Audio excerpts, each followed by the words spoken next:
I like to make a bold challenge before I speak, so that's kind of a bold challenge. How many of you think by the end of my comments, I will have hacked into Steve Jobs and maybe help you hack into Steve Jobs and maybe see the future through his eyes? How many of you think I'll be able to pull that off? Okay. All my guests, they don't count. I'm going to show a video of Steve Jobs, and I'm going to show it once at the beginning. I'm going to watch it again. And so this will be kind of the bookends of it. And so as you're watching this, the presentation is going to be about hacking into him. November 1979, Jobs, then all of 24, had a privileged invitation to visit Xerox PARC. And they showed me really three things. But I was so blinded by the first one that I didn't even really see the other two. One of the things they showed me was object-oriented programming. They showed me that, but I didn't even see that.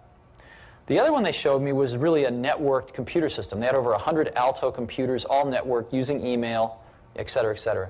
I didn't even see that. I was so blinded by the first thing they showed me, which was the graphical user interface.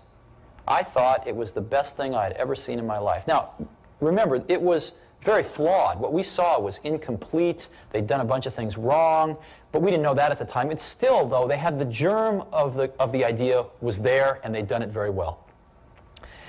And within, 10 minutes, it was obvious to me that all computers would work like this someday. It was a turning point. Jobs decided this was the way forward for Apple. So what qualifies me to hack into anything? Maybe I'm just being a hack speaker, you never know. Well, I've kind of gone into hacking into people's futures and speaking with visionaries who want to recapture the ability to envision the future. Often they're being pulled upon by so many things that they can't see the future. But it all started when I hacked into people who didn't have a future. Years ago, I was kind of a heavyweight in the suicide intervention area. And one of my first mentors started the suicide prevention centers in Los Angeles and Washington. And I was at UCLA, he was at UCLA. And what he would do is he would go up to the wards and he would consult to people who were still suicidal, but not acutely suicidal. It was just their suicidal personality. So they needed to be discharged, but the residents didn't want to see someone who was still suicidal. So he needed to find some fool out in the community who would accept this person.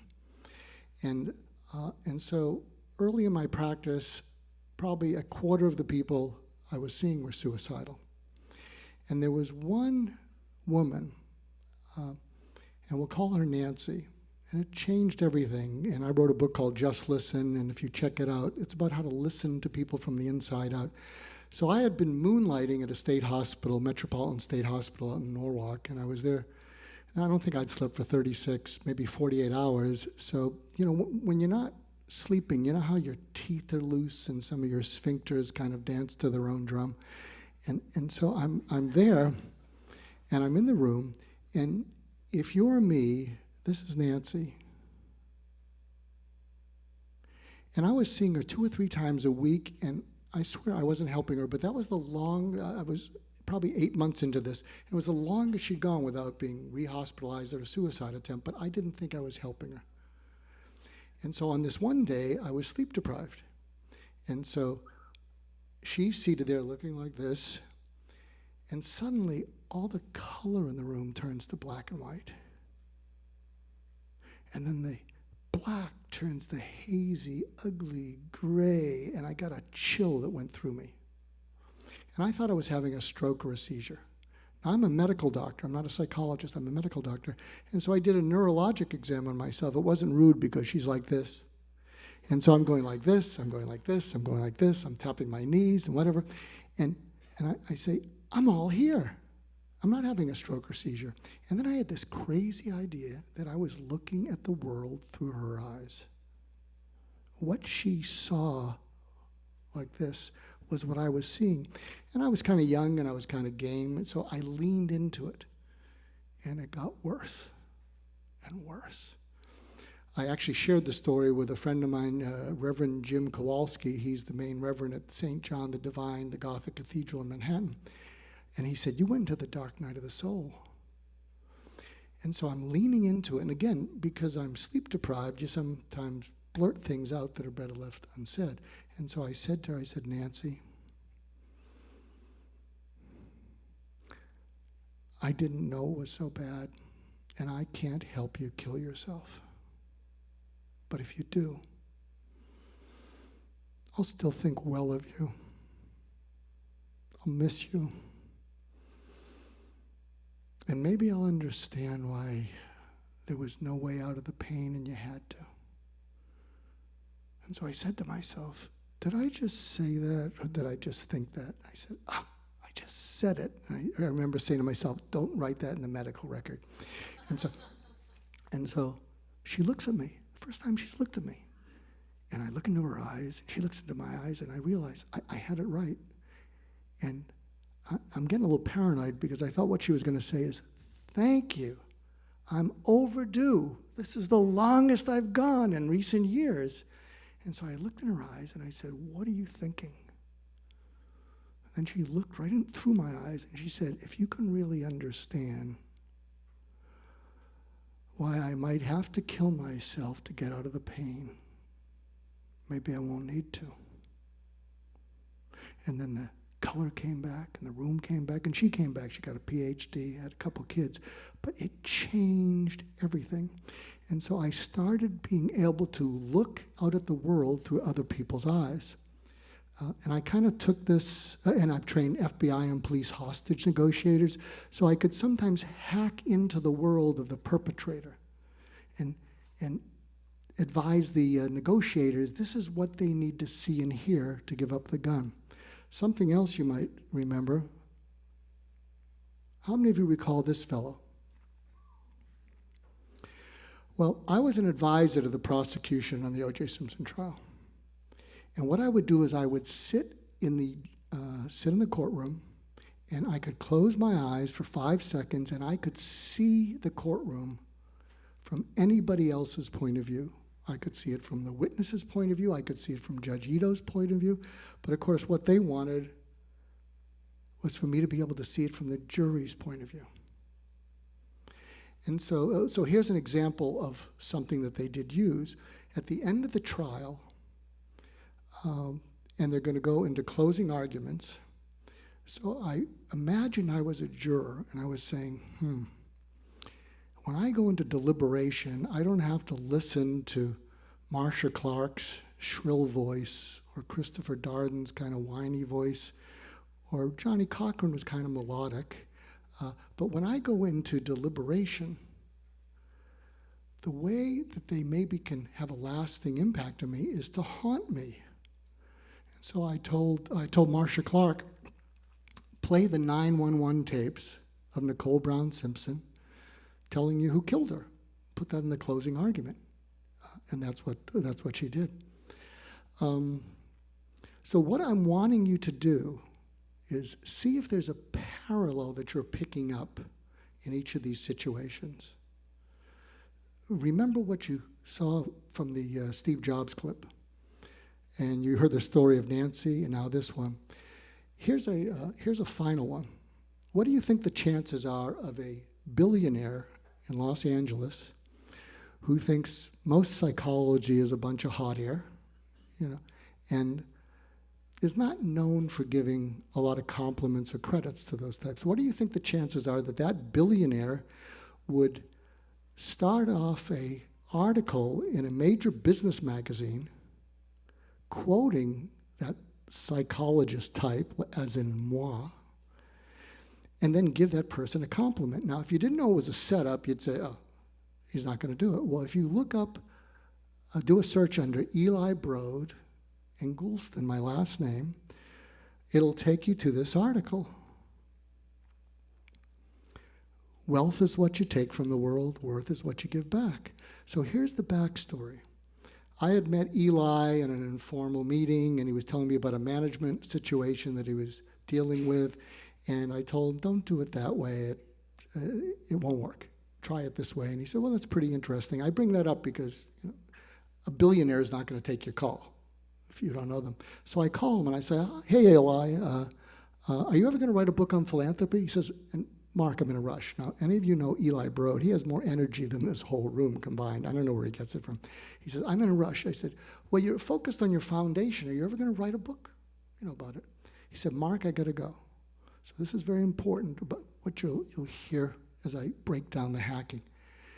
I said, Eli, 7 seconds. Wealth is what you take from the world. Worth is what you give back. Say that again, Mark. Wealth is what you take from the world. Worth is what you give back. That's pretty good, Mark. Well, it's yours. Don't give me credit. I'll never be a philanthropist. I'll be a donor. Take it. Well, I got to run, Mark.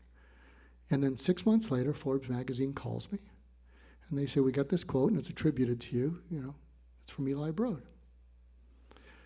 So I'm wanting you to see if you can see a pattern. And now what I want to do is I'm going to give all of you, I'm going to hack into all of you with the same things. Now, how many of you are aware of the secret to the FedEx logo? Raise your hands. Okay. Now, how many of you are not aware of the secret of the FedEx logo? Raise your hands.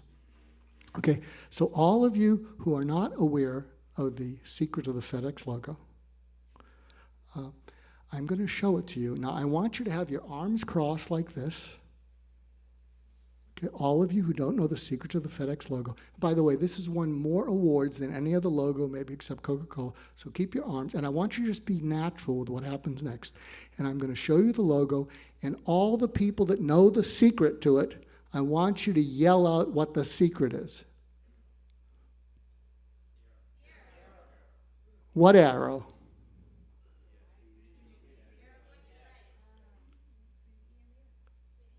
Between the E and the X. You see the arrow? So, now how many of you, when you saw that, and you'd never seen it before, kind of looked like this, and then you kind of smiled? Anyone feel that? It was a kind of a little delight you felt, right? Let's take it a step further. You're stuck in traffic, and this is in front of you, and you run out of small talk with the person next to you. What are you all going to say now? Come on, what are you going to say? Do you see the arrow? Because you're all smarty pants, right?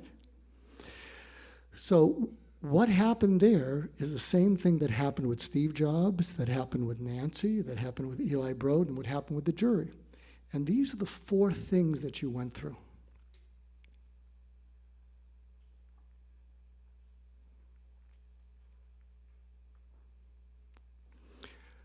You went, whoa, wow, yes. And why is whoa so important? Because it broke through the clutter. It broke through the know-it-all part of you in your mind. Well, I know, no one can tell me anything new about the Federal Express logo. I know everything. And then when you saw it, it broke through it. And what happened with Steve Jobs, and I'm going to play the video again, he went, whoa, I can't believe what I'm seeing with the graphical user interface. And then the wow was, it was the best thing I've ever seen in my life. And then he said, this is the future of computing. So the whoa and wow is what's necessary to break through to your customers, your clients, and your market. And I will tell you, if you have companies and you have marketing departments, you have advertising departments, you go to them, go be all smarty pants, and go back to them and say, what is it that our customers and clients are seeing and reading and hearing about us? And then, do you see how it's got to create whoa, wow? Can you see that? And what's behind that is, well, first of all, why do you need the whoa before the wow? Now, I'm an evolutionary psychologist. I'm interested in neuroscience. So I hope the science won't bore you too much, but I find it interesting enough to waste a couple slides on it. So if you think of evolution, and you think that we went from a one-celled animal, probably a virus before that, And in the amoeba, or the one-celled animal, there was a nucleus. The nucleus was running the show, and then what happened is it evolved. The nucleus evolved into this. And what happens is when our primate brain, which is 250,000 years old, is really working, it can override our emotional middle brain, and it can stop us from acting out on our reptilian brain. You know, how many know about the three brain model? You know, you've heard of this? Well, here's the interesting thing, is it not only helps us override our emotional and fight or flight brain, but it allows us to specialize. And so we can get so specialized that what happens is we don't just live in silos, we live in holograms. That's why in the majority of public companies, the board of directors do not know the first name of the CTO. He or she's just a function, you know, and they're intimidated. Just fix the stuff. And so here's the thing is, because the world's getting so specialized, our mind is lined up like this. And so if that eye that you're seeing is an IT problem, boy, you're on it. If you're a Marine and you go in and kill for freedom, you're on it. But you're a Marine and you come home and you're listening to someone whine about a ding in their car, you know, when you've lost 3 people in your last tour of duty, you're gonna get a little bit whacked out. And so this is one of the problems, is that we get so locked and loaded with in one direction. By the way, if we had more time, this is also why a lot of analytic technology people don't understand why their spouses don't want their advice or solutions. You know, because you're good at analyzing things, coming up with solutions. What you don't understand is that when you give advice to someone who doesn't want it, what you're really telling them is they're stupid.